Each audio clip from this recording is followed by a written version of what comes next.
welcome back to another episode of Guitar Talk with Todd here at Todd Beebe Music. Thank you all so much for checking in, joining me today. You know I appreciate it. Please hit that subscribe button in the lower right hand corner. You know I really appreciate that. And find me on Facebook at Todd Beebe Music. And thanks so much for joining us today. We have another awesome guitar review. This is a beautiful 2007 Gibson Les Paul Standard 1958 reissue right out of the custom shop. These are just beautiful guitars. They're still putting these out today. Of course, this is being recorded in 2023. Back in 2006, Gibson introduced the VOS, Vintage Original Spec finish, and I've always loved that. For those of you who are kind of like me and you're not super huge on the big relicing thing, I don't mind it. Don't get me wrong. Comment below. What do you guys think about it? Don't get me wrong. There's some awesome guitars out there. We're going to have some coming up on this show that have that relicing job on them, and they're great. I'm not knocking them. But me personally, to spend thousands extra sometimes to get that look that's not truly reliced, it's just some guy beating on it in the factory with a hammer, or I've heard a bag of bolts, you know, they beat on it, whatever. That's great, but to me, I'm not going to pay that extra amount of money to get that necessarily. Although, like I said, I'm not knocking all of them. There's some great ones out there, but the VOS Vintage Original Spec finish is kind of like that, but nothing's beat up, nothing's nicked, nothing's, you know, there's no dents, marks, scratches on the guitar. It's a very faded finish, so it looks worn in, you know, like it's old. It's got patina to it. They do age the hardware, which we'll get some close-ups of in the case here pretty soon, like we always do. They actually replicate rust, which is obviously fake, with brown tint and on there, and there's a VOS goop that they call it that they actually put on the guitar to give it that dingy look, but yet nothing is scratched off. The paint job's not worn off, so it's kind of like a compromise between fully reliced and a brand new guitar. And I just love the VOS stuff. When it first came out, I thought it was awesome. First hit in 2006. This is a 2007, so it's one of the early ones when they were still trying to get it down. I remember when these first came out, everyone was talking about them. And I played one, actually this very one right here that I'm holding, and I was like, oh man, I gotta have one of these. So this actually is one of mine. This has been now one of my main gigging guitars. You'll see me if I'm ever out playing live. Chances are you've seen me with this guitar. And like I said, we're going to get close-ups of it in the case, not like we always do, but it's got, you know, PAF, burst bucker, replica pickups that you would expect on a 58 reissue. You know, period correct pickup rings, amber tip, switch tip here. Everything's kind of got that aged look to it. ABR1, everything you would have, you know, stop bar tailpiece, exactly what you would have on a true 58, which is basically what they did with these, and they still do to this day in the custom shop. They just take a 58 Les Paul and carbon copy it. So you got the silkscreen Les Paul logo on top of the nitrocellulose finish, not underneath like they do now. In 58, they would nitrocellulose finish the guitar first and then put the silkscreen logo on the top. So people were getting real picky about that when they'd call it a 58 reissue, and they really upped their game. This was Rick Gembar and the team at the Gibson Custom Shop in 2007, and they just did an awesome job, right down to the fact of like truss rod cover with the extra thick binding, and it wasn't right up against the nut like you'll see in, you know, modern day Les Pauls. It was a little bit out from the nut onto the headstock. They even replicated that. I mean, just spot on. The neck and everything on this just feels like a real, you know, 58. And Rick Gembar in the custom shop just knocked it out of the park with these. I mean, just a fantastic job.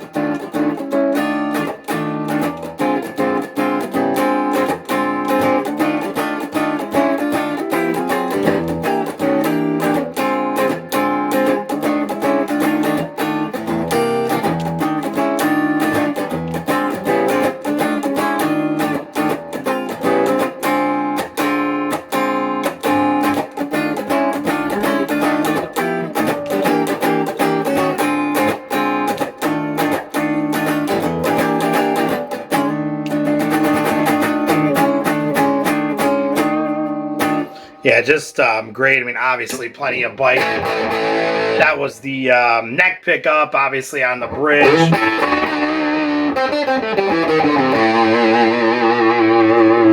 A little bit more bite like you would expect.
Yeah, it's just awesome stuff. I love this guitar.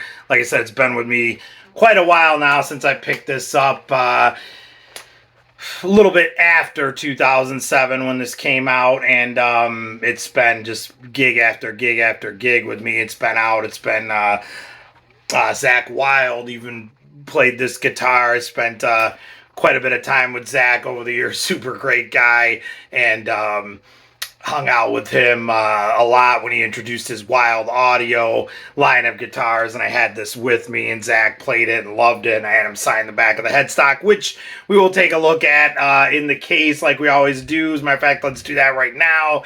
Get some close-ups of this beautiful instrument from the Gibson Custom Shop.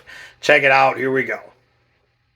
Okay, so here's the case for the 2007 1958 reissue Gibson Les Paul Standard from the Gibson Custom Shop. I say that multiple times in this video in case you didn't hear me. But this is definitely the period correct case. Gibson Custom. You've all seen the logo on the old ones we've had on here. There was a circle, Gibson Custom Art Historic. Scroll down through my videos. I got them all in playlists now. Go under the Gibson Les Paul review videos. We've got a couple on there that have that old logo.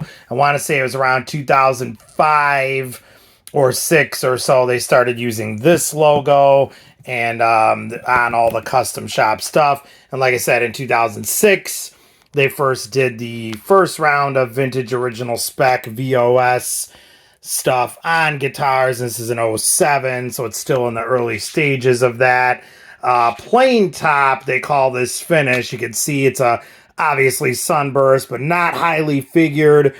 When you look into the history of the original Les Paul bursts that ran from 58 to 60, a good number of them were what they call plain tops, and some people prefer plain tops. And if you zoom in here, you can see, you know, there's figuring and stuff, but nothing crazy flamed. I mean, we all love great flame. You know, that's what they always say is there's 3 things that affect the price of a vintage sunburst Les Paul, and that's the top, and the top.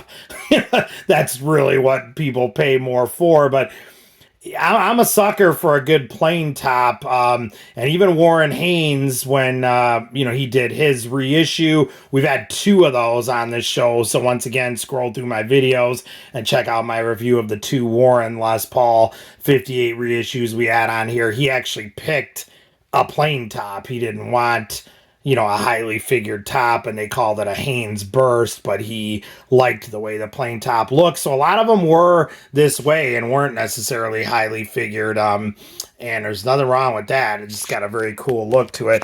But let's zoom in here and get a close up at some of this stuff. Right away, you've got the amber switch tip on the three-way toggle, which is supposed to replicate, you know, aged. I mean, it looked like that in 2007 when it came out. Got those awesome burst bucker humbucking pickups going on there.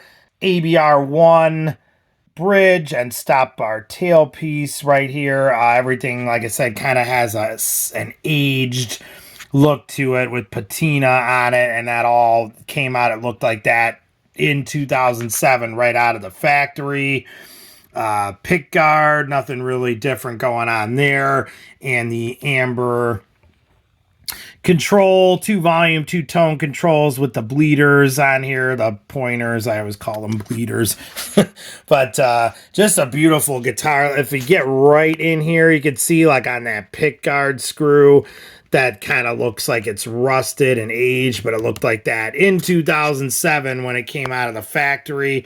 That screw you can kind of see too has that brownish tint on it, and then a lot of the screws even on the pickups, like that one, it's supposed to replicate, you know, a rusted aged look. But again, it's VOS goop, they call it, that they actually put on this stuff, and it ages it out. It just looks awesome. It really gives it that look. But again, the actual finish is not scratched or nicked or dented or anything like that. So it just looks like that's actually how they defined VOS when it first came out, and I believe they do to this day, that it's supposed to replicate a well taken care of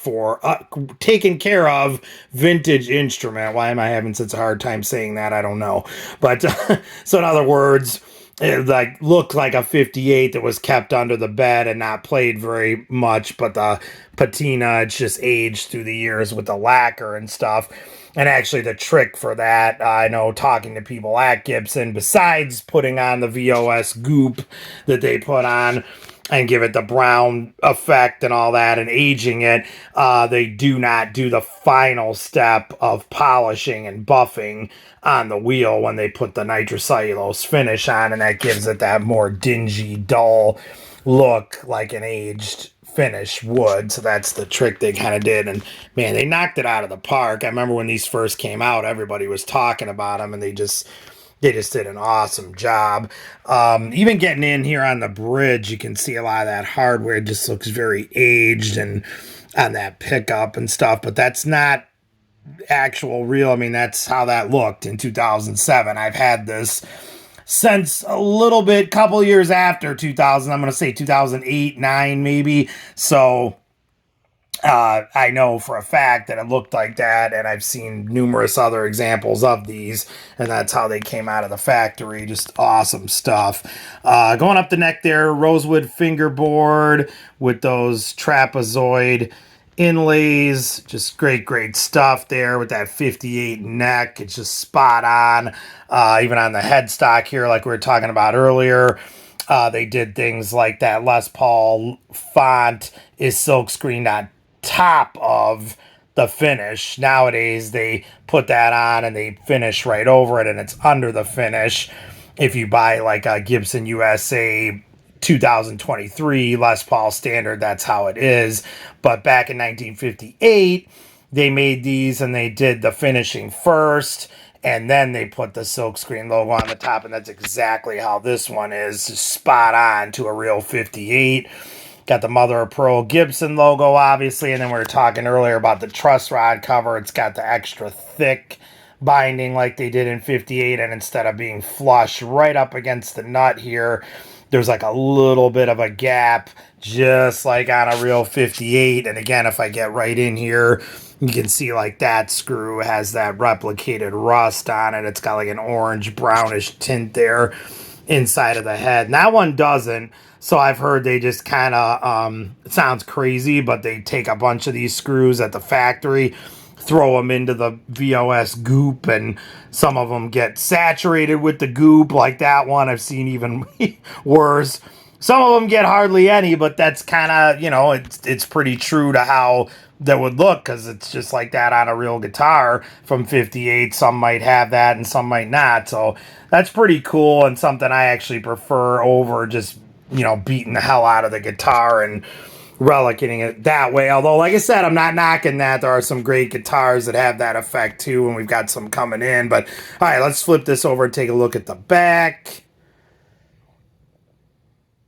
Okay, so let's get right into it here at the back of this headstock.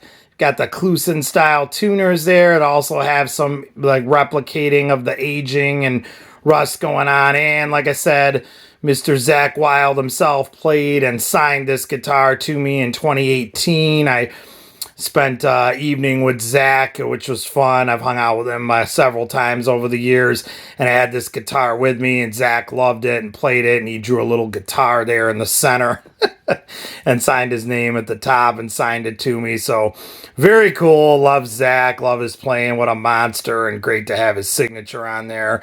58 neck going down here. That's just awesome. If you've ever played a real 58 and then play this, it's just spot on.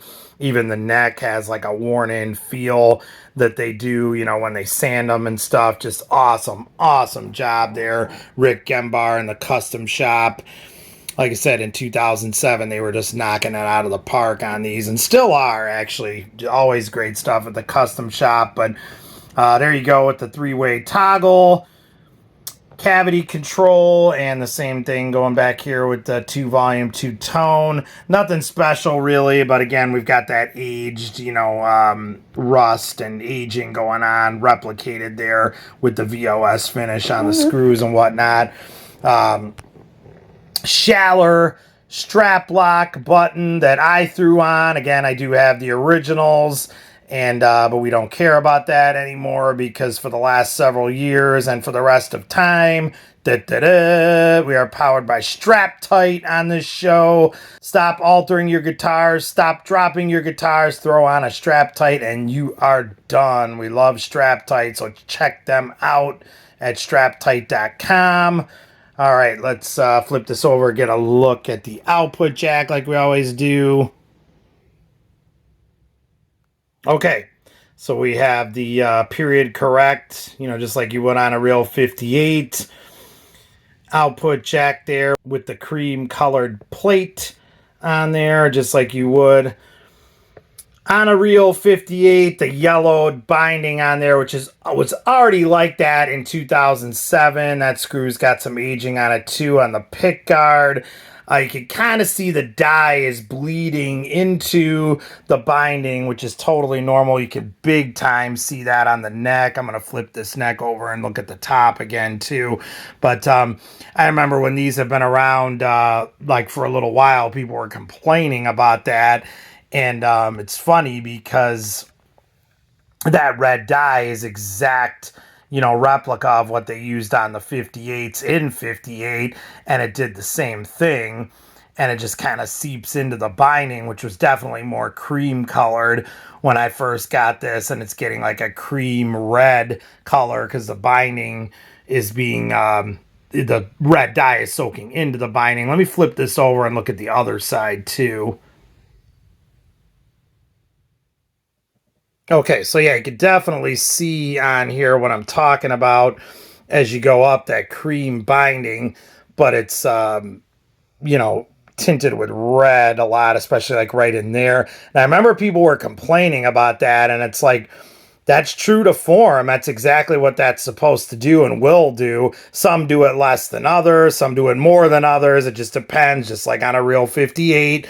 And then it's weird because once that settles in and it's pretty much bled all it will into the binding, that ages with that, and then you end up getting this like orangish kind of look that you would have, you know, and I've seen that on plenty of real 58. So that's just spot on. They just do such an awesome job replicating everything on here. This is just like a real 58. It's just unbelievable the job that they did on this. There's that other strap button on the end. I'm trying to focus here.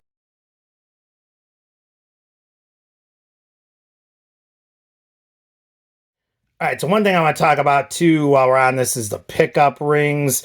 Definitely period correct. They were actually taller than what you'd have on like current ones. That's exactly how it was in 58. They used the larger pickup mounting rings like that on both the treble and the neck, you know, rhythm and treble, bridge and neck pickups there. That's definitely what they would do. So that's period correct, where you have those larger mounting rings like that on the pickups. Okay, so let's get one more full case shot here of the entire guitar in the case. Okay, so there's one more full-on case shot. The 2007 1958 Gibson Les Paul Standard Reissue Sunburst from Rick Gembar and the team at Gibson Custom there. Awesome job with that beautiful Vintage Original Spec VOS finish. Okay, guys, so before we go and we're done with the case shots here, I just wanted to zoom in and get a shot of this ad that's from right around the time this guitar came out, probably more like 2008, a little bit later, but I saved this. I love to do that. You've seen it on other guitars I have on this channel, and I just throw it right in the case. It's a cool thing to look back on. But here you go, 1958 Les Paul Standard VOS Series, a reissue of the Holy Grail that made the Les Paul what it is today. Large tenon neck with 50s rounded profile, burst bucker pickups, CTS pots, and bumblebee capacitors. For truly vintage signal path, choose washed cherry, which is what this is, or faded tobacco finish. And they show that on the top, of course. Includes certificate of authenticity and custom care kit. I'm going to see if I can throw a picture of the certificate of authenticity that came with this up. This was back when they were doing the full-on big sheets versus the ones where they would stick them inside the case like they do to this day in 2023. But I'll see if I can find the original cert and throw a picture of that up.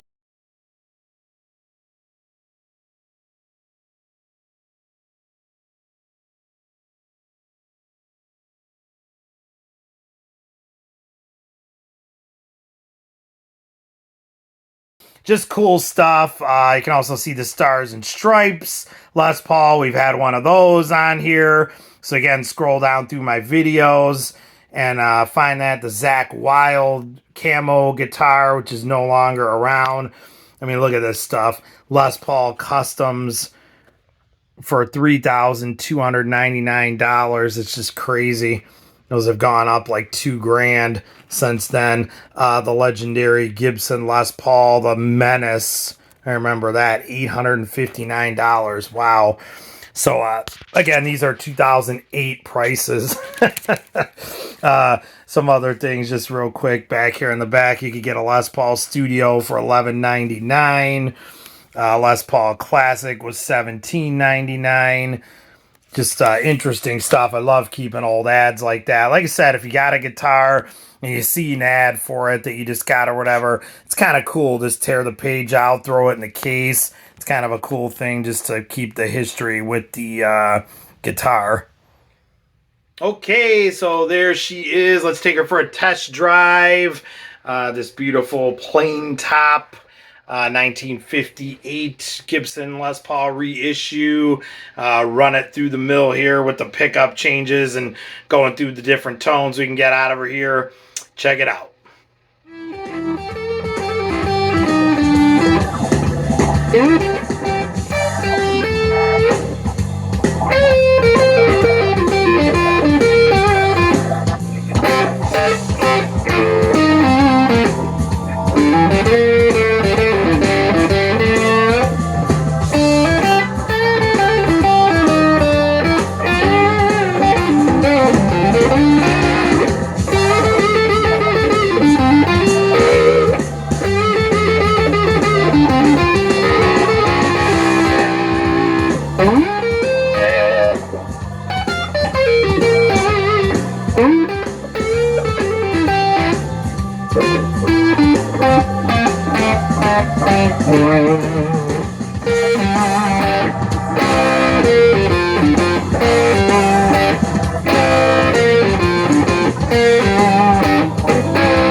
Alright guys, so there she is, the 2007 Gibson Les Paul Standard 1958 reissue from the Gibson Custom Shop. Like I always say, Rick Gembar and the team always knocked it out of the park, and the Gibson Custom Shop is still doing great work today. I've never played anything I didn't like from the Gibson Custom Shop, but like I always say, I have a special love for, I always say, the 90s era of the Gibson USA plant that decade, and I'm going to say the 2000 to 2010 era of the Gibson Custom Shop. They were just on fire with Rick Gembar and the team there. Still going strong today, but I have a special love for Rick and that team that was working there, and I'm gonna go like late 90s, 96, 97, 98, up into 2000, right to 2010. That was all Rick Gembar and the team there at Gibson Custom, and they just did an awesome job, so I salute them. Please comment below, everyone. Let me know what you think. Have you played a 58 reissue? Do you want one? Have you played a real 1958 Les Paul Standard? Obviously, they're highly coveted and way more expensive than the reissues are. But for a lot of us, this is, you know, the real deal and as close as we're going to get without, you know, mortgaging a house to try to get a guitar. So let me know what you guys think of Gibson Custom Shop, USA model, or just your favorite Les Paul. Go ahead and comment below. Please hit that subscribe button in the lower right-hand corner. You know I appreciate it and love and appreciate each and every one of you that's on board with me and does subscribe, so thank you so much. Find me on Facebook at Todd Beebe Music, and we will see you again. Thanks so much for checking in today. Stay safe and love your dogs. Take care.